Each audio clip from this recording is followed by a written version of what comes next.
সেই বাংলাদেশের তিনবারের সফল প্রধানমন্ত্রী, অবিসংবাদিত নেত্রী, আপোষহীন নেত্রী, গণতন্ত্রের নেত্রী, আমাদের সকলের মা দেশ নেত্রী বেগম খালেদা জিয়ার ৮০তম জন্মদিন।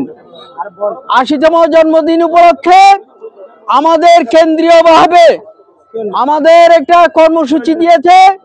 সেই কর্মসূচি হচ্ছে অন্য কোনো কর্মসূচি না। এখানে কেক কাটা থেকে অন্যান্য যে সমস্ত আয়োজন আছে, কোনো আড়ম্বরপূর্ণ অনুষ্ঠান এখানে হবে না।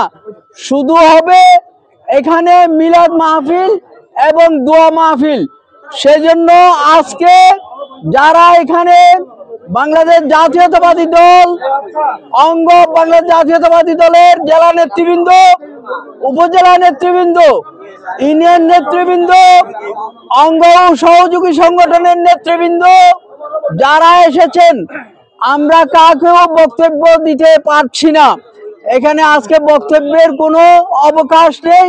শুধু দোয়া হবে, মিলাদ মাহফিল হবে, দোয়া হবে। আমাদের নেত্রীর জন্য আমরা দোয়া করব। আজকের এই দোয়া মাহফিলে দোয়া মুনাজাত এবং মিলাদ পরিচালনা করবেন মরিয়মনগর চৌমোহনী জামে মসজিদের সম্মানিত খতিব সাহেব। উনি মিলাদ পড়াবেন এবং আমাদের নেত্রীর জন্য দোয়া করবেন। আপনারা সকলেই উপস্থিত থেকে আমাদের নেত্রীর জন্য দোয়া করবেন, ওনার দীর্ঘায়ুর জন্য আপনারা দোয়া করবেন, এই দেশের গণতন্ত্রের জন্য আপনারা সকলে দোয়া করবেন। এই বলে আমি আমার যে সদস্য সচিব, উনি একটু ইয়েতে আছে, উনি আসতে লেট হচ্ছে, উনি চলে আসতেছে। আপনারা যারা আসেন সবাই সুশৃঙ্খলভাবে বসেন এবং নেত্রীর জন্য এই দোয়ায় আপনারা সকলে শামিল হবেন। এই বলে আমি আমার আজকের এই মসজিদের খতিব জনাব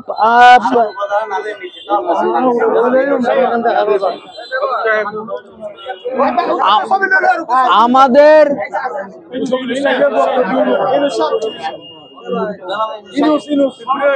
হযরত মাওলানা ইউনূস সাহেবকে এখন আমাদের এখানে মিলাদ করার জন্য, মিলাদ এবং মুনাজাত করার জন্য আমি বিশেষভাবে অনুরোধ করছি। আমাদের হুজুর এখন